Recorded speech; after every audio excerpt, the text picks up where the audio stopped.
Happy New Year and welcome to the Alex Salmond Show.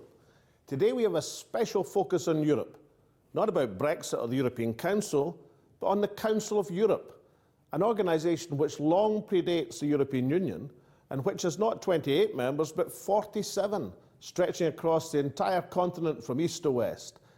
Today we find out what it is, what it does, and why many people believe it to be both relevant and important in meeting the challenges of today and tomorrow. But first, let's hear from Tasmina with a rundown of what you can look forward to in today's Alex Salmond Show. Thank you, Alex. We'll be hearing from Lord Dafydd Wigley, former leader of Plaid Cymru and the party's sole peer in the House of Lords, here in the studio, who'll be stating his case on the importance of the Council of Europe. From Strasbourg, Alex will be interviewing lots of key players. But first, to your tweets, Facebook messages and emails. Now, the debate around Brexit, of course, rages on, and we have a tweet from Stephen Morrison who says, "Excellent show.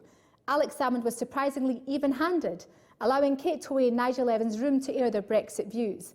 A clever way to expose the fragility of their enterprise," he says. Many people have watched Alex's interview of the President of Lebanon, Michel Aoun, and we have a message here from Carol Hutton who says, "Here's hoping the Lebanese people see through Trump's falafel-stirring attempt to manipulate them, as he has done with the US reactionary xenophobic right wing. It's up to the Lebanese government to set the tone for their people and ignore Trump for the narcissist child he is." Strong views from Carla, and indeed Jacqueline, who also messages us to say, "This will be so interesting. And with regards to Trump's declaration on Jerusalem, he's a loose cannon. I can't understand how and why he's allowed to continue as president. Mind you, I can't understand how he managed to get voted in the first place." I think there are many, Jacqueline, who share your view across the world. We also have a message from Alan Meale, who attended our Christmas show where we had an audience, who says, "I'm really glad you found a new career in the media and I'm enjoying your show. Stay well, Alex, and thank you for all your many and continuing contributions to Scotland's story." Thank you. Finally, a message from Jake Laidlaw, who says, "Hello, Alex, I'm from Edinburgh. I've watched every episode of your show as it comes on." Well, thank you, Jake. "I'm proud of your show and how it deals with its issues by asking and offering both sides of a story, unlike most news broadcasters. Keep up the good work. A proud Scotsman and supporter of the Alex Salmond Show." Thank you very much indeed. And now let's hear from Lord Dafydd Wigley, who's going to state his case on the Council of Europe. Of all the aspects of Europhobia that have been generated by Brexit, the most incredible is the hostility to the European Court of Human Rights. And I fear that the UK government shares this aversion. This is frankly ridiculous. This Strasbourg Court is no spin-off from the European Union, but established by the European Convention on Human Rights. Its aims were drafted in 1950, long before the EU was born, and one of its early supporters was Winston Churchill. Those basic human rights go to the core of European civilization. They are to protect individuals from abuse by state power, safeguards against torture, slavery, forced labour, rights to a fair trial, and freedom of conscience. European fascist regimes viciously ignored these rights, so it was vital that individual citizens could take court action against guilty governments. The European Court of Human Rights has 47 states as members, including countries such as Switzerland, Norway, and the Ukraine, way beyond the EU's 28 members. Whatever the outcome of the current Brexit debacle, surely no democratic politician can argue against such a civilized institution. Hatred of all things European threatens to drown out decent human standards. A red line must be drawn in the Brexit debate to safeguard this fundamental European institution. It's in the interests of every person throughout Europe that this be done. Well, Lord Wigley, a warm welcome. Thank you. But don't the anti-Europeans have a point? I mean, what is the purpose of withdrawing from the European Union to get out from under the Luxembourg Court and then staying under the jurisdiction of the court in Strasbourg? Well, I, of course, would like to remain in Europe and both courts to be applicable, but they are two totally different courts.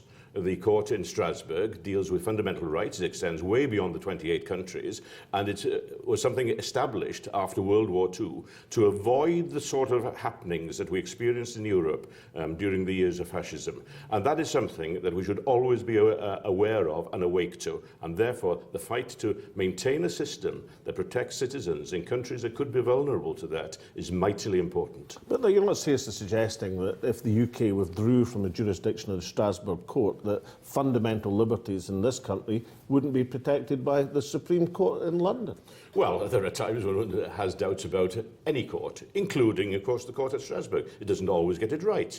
But I want to see Britain, the United Kingdom, and particularly Wales and Scotland, in a system that ensures those rights for all our colleagues in Europe, and not just in the European Union. It is so important because once you start getting a rotten apple in any box, that can start affecting the rest. And therefore, we want to ensure that there's a generality of fair play and human rights running throughout our continent. But surely Theresa May's opposition to the Strasbourg Court is based on her experience as Home Secretary when she was frustrated that she wasn't allowed to deport people because of daft rulings about their domestic animals and pets. Well, of course, and there may well have been daft rulings, although in that context I think it was massively misinterpreted and wrongly projected in the media. But you don't throw out a whole system, of courts, just because one ruling may have gone wrong. And in any case, I can't help but feel that Theresa May has been playing this for political purposes. She's now in a position where she wants to make sure that she can carry some of the pro-European wing of her party with her, and therefore, as a token, she is reversing her position with regard to the Strasbourg Court. So do you suspect that she could reverse again? That once Brexit's safely out of the way, then her opposition to the court in Strasbourg, to the European Convention, to the Parliamentary Assembly, could re-emerge? Most certainly. I think that her feelings are very fundamental feelings. It's as if somebody has trodden on her susceptibilities and she wants to put a boot in, and she can't do so now. But there will come a time when she may well try to, assuming that she lasts the course. But I think the argument is much wider than that. It's in terms of our rights throughout these islands and throughout our continent, and we've got to stand by those. And what would be the impact on the devolved positions in Scotland and Wales if at some point in the future there was to be a UK withdrawal from the jurisdiction of the Strasbourg Court? Well, of course, that assumes that Scotland and Wales are still an integrated part of the UK. Scotland and Wales are in a slightly different position because Scotland has its own legal system, and there have been a record of cases arising from Scotland. I know you yourself had a run-in as First Minister in that context. But Scotland and Wales will have to make their own course for the future.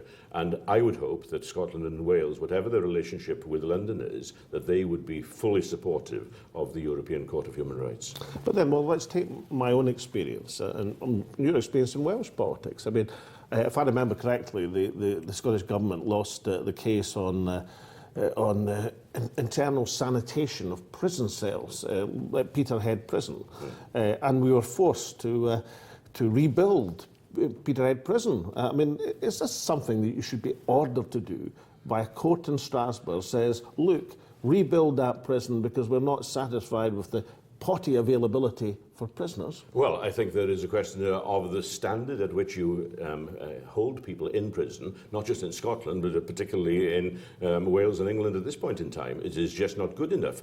Human decency should be respected, even if people are paying the price by losing their freedom and being locked up. The fact that a European court may have directed this must make you think whether perhaps Scotland itself should have addressed the issue first. In terms of the future, I mean, very few people in this country know the difference between the European Court in Luxembourg and the Strasbourg Court on Human Rights. Very few people even know of the existence of the Parliamentary Assembly in Strasbourg. Can something which is so relatively unknown, which is regularly in the press confused with the European Union itself, can something so unknown really be so important? Well, you asked the question, to what extent do people in these islands know the details of the court that take different decisions and operate the law here? It's not something that people talk about in their everyday lives, but it's important that the human rights element particularly is there as a safeguard. It is the backdrop to which people can revert when things go wrong within their own jurisdictions. And I think for that reason it needs to be available too. Lord Wigley, are you confident that your case for retaining UK membership or Scotland and Welsh membership of the European Convention will succeed? Well, if it doesn't succeed, we'd have to reinvent it, because it's so important, not only in our own terms, but in the terms of all our fellow citizens in Europe. Dafydd Wigley, thank you very much. Now, before you go, as a New Year gift, this is a quaich, the Gaelic for a loving cup. Whisky in there, none of that Welsh stuff, only Scotch. We have excellent Welsh whisky, but I will obey that, and I'm very, very grateful for this gift and also for the opportunity to talk with you. Lord Wigley, thank you so much. Thank you. So Lord Wigley is confident about the future of the Council of Europe. But what are the key players saying across the continent? Coming up after the break, I've been to Strasbourg to find out.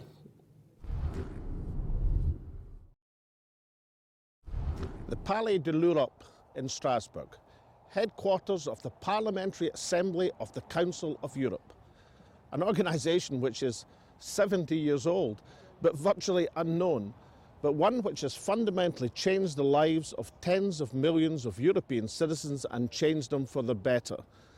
Now, this organisation, indeed the whole continent of Europe, doesn't have its problems to seek just now. So the Council of Europe, are its best days behind it, or are the greatest achievements still to come? Out of the carnage of World War, the Council of Europe was formed to uphold human rights and the rule of international law. It has 47 member states, covers 820 million people, and now operates on a budget of approximately €500 million. Senator Alice Mary Higgins represents the European Women's Lobby in socio-economic issues in Brussels. She also happens to be the daughter of Irish Uachtaráin President Michael D. Higgins. Well, Senator Higgins, we're here in the Parliamentary Assembly of the Council of Europe. I mean, many people point to some fairly obvious abuses of the Convention by members of this Parliamentary Assembly, by countries which are in membership. Do you think that these breaches are a huge problem, or do the breaches illustrate that at least there is a code which people have to operate? I do believe that it is under challenge and it is under erosion on a global level, outside of simply the European Court of Human Rights. For example, some of the narrative we see in Europe now, we see a discussion of citizens' rights, but of course human rights is a wider thing, and human rights is something that is about principle and not simply about a privilege of membership. So I do think we need to underscore and protect absolutely the European Court of Human Rights and that idea of common standards in human rights and how they might be enforced. And I know that the European Court of Human Rights has played an often challenging role in my own country in pressing in laws in certain areas around reproductive rights, around LGBT rights, and it's been a very useful pressure for us nationally. So I would be a strong defender of the importance of that, but I would absolutely be under no illusion that it's not under attack and under a threat of erosion. In terms of the wider sense of the Convention and breaches of the Convention, I know that we are seeing more and more breaches of the Convention, and there is a challenge for the entire Council of Europe structure now to discuss what sanctions are appropriate or not appropriate, how do we deal with breaches of the Convention. And as a parliamentarian, as an individual member of the Parliamentary Assembly, do you have some frustration at the sentiments which you've expressed, which are shared by many of the individual members, are somehow incapable of being reflected in the institutions? Would this be a frustration you share just now, or do you think that can be amended and changed?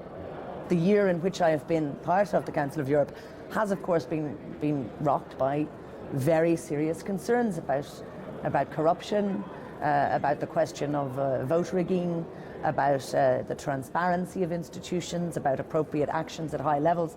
So naturally I'm concerned about the institutions, but certainly in my year here I have met very passionate parliamentarians from a wide range of political backgrounds who are consistently and robustly pushing forward for better practices.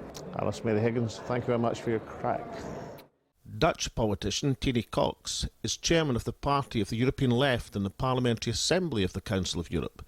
He has some very clear-cut ideas about what the Council should be trying to achieve. What's the bones of your report, Tini? It's the most far-reaching convention with regard to human rights and the rule of law and democracy that has ever been drafted. And it has been adopted, and adopted means that we also have a court on human rights here in Strasbourg, that if you feel that you are hurt in your human rights, you can finally apply to this court, and the verdicts of this court are binding. So it's difficult to crystallise 65 years into a few phrases, but how would you assess, has the progress been substantial, or has it been disappointing? We have drafted and accepted, finally, I mean the member states of the Council of Europe, over 200 conventions. Many of them are totally unknown, but most relevant and intervene in the daily life of 835 million European citizens. In a phrase, Tini Cox, are you optimistic or pessimistic about the future of this organisation and what it can do for the future of Europe? I am obliged to be an optimist, because otherwise there are very good reasons to be a pessimist. But I also think that in the end, both our governments and our parliaments will realize that a convention-based system where you have a flexible position of governments and of parliaments to join or not to join is of utmost value for a democratic and a rule of law based Europe. What happens when member states flagrantly ignore or breach these conventions? Yeah. In this huge Europe, it is very difficult to find rules that can be applied immediately from Vladivostok to Greenland. Every member state and every parliament and every government has the right to decide whether and when to join a convention. It's a far more flexible system than the European Union. That's one rule for all, and we now have seen that also creates problems. It even gave the majority of the English voters the conviction that they had to get out of the European Union. The system of the Council of Europe is far more flexible, but as you properly say, to implement it is not easy. The verdicts of the European Court on Human Rights, they are binding, and in the end, most member states do indeed live up to their obligations. It takes a lot of time, and we have some bad customers here. Turkey is a bad customer at this moment. Russia always has been a bad customer, Ukraine, but also Italy, and sometimes the United Kingdom.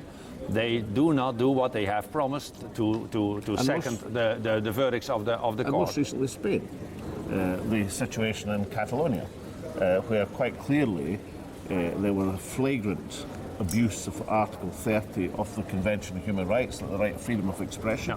And yet the Secretary General of this body was talking about the Spanish Constitution, the unity of Spain, which is not the business of the Secretary General of the European the Convention of PACE, but is the business of this organisation should be the implementation of the Convention rights. Now, I know that many members feel that, but isn't there a frustration that even within this body there's confusion about what it should be doing in terms of pursuing the ideals and the established foundation documents? Spain. In my report, I explain that Spain is special with regard to the convention, because after the end of fascism and Francoism in Spain, the new Spain, first adopted the European Convention of Human Rights. Only a year later it adopted a new democratic constitution. So our Convention on Human Rights is enshrined in the constitutional system of Spain. We have democracy in our member states, and we have the rule of law. We have a constitution, and we have the will of the people. These things do not always go along. There are confrontations. There's nothing wrong with that. That's democracy. The rule of law has to be applied, but we also have to listen to the will of the people. What do you believe in this report to point the way to making the organisation more effective for its next 65 years? Our heads of state and government have to decide whether they think that we should maintain this system that has served so many people so well in the past 65 years. And if we want to maintain it and to continue it, our governments have to put their money where their mouth is. Yes. Well, let's hope so. Grand talking to you. It was a pleasure. Thank you very much.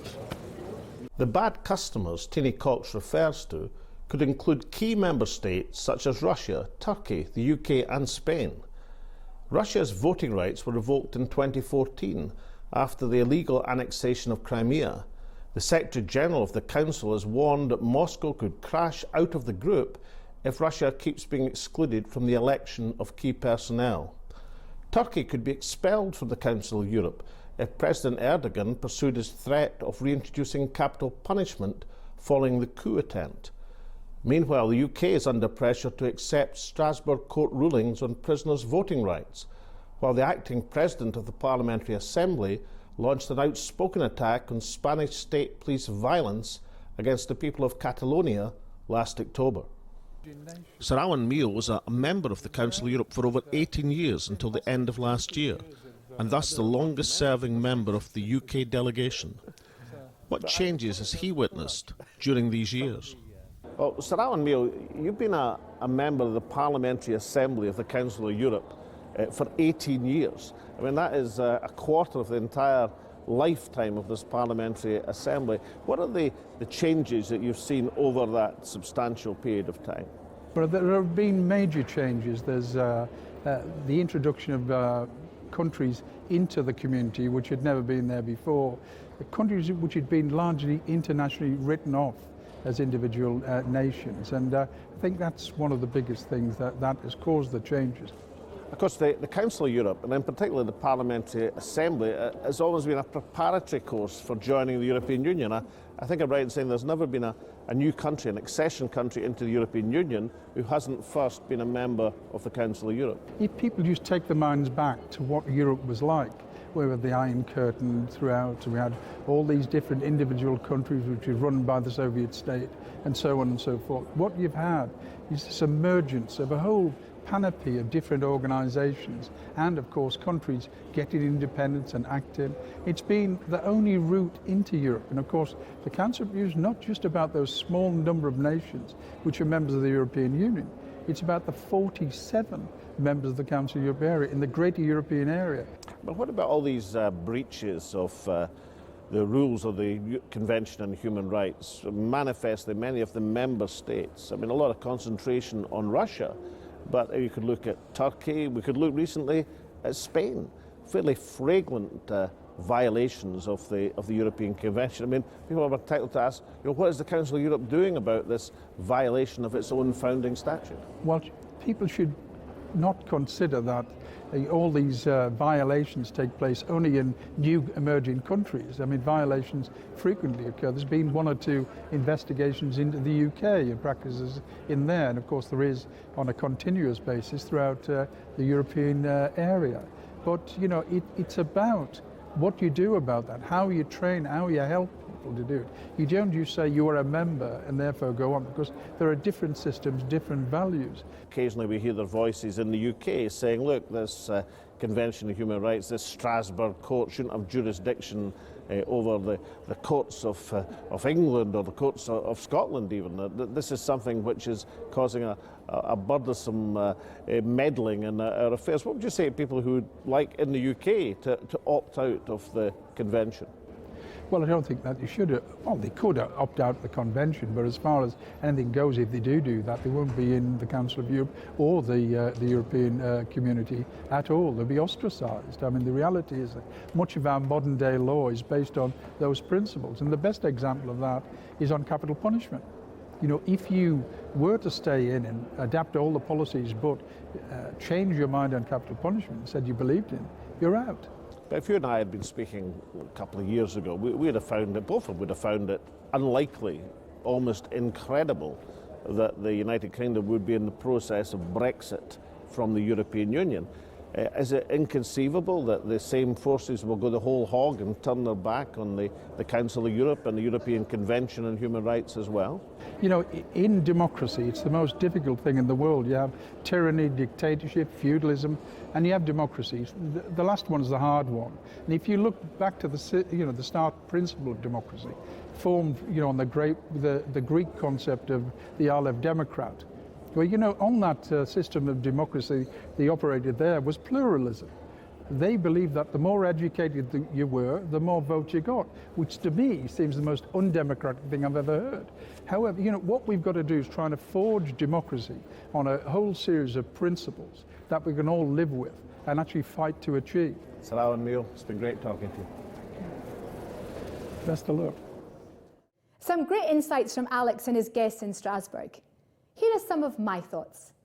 Recently, the new UK Secretary of Defence called for the summary execution without trial or indeed judicial process of UK citizens who had been fighting for the Daesh terrorists.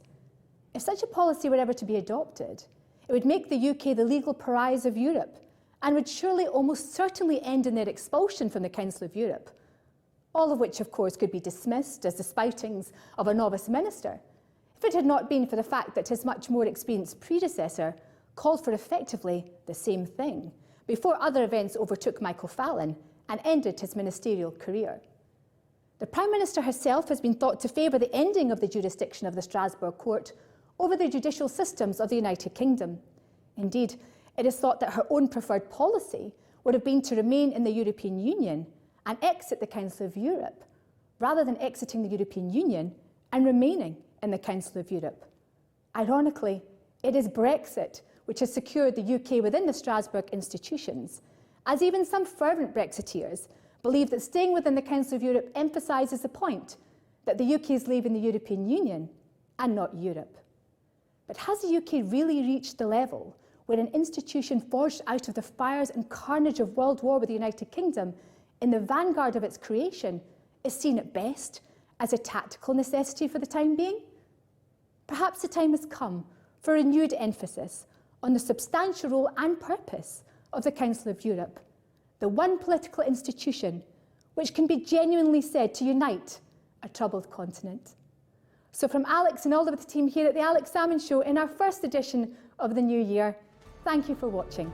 We hope to see you next week.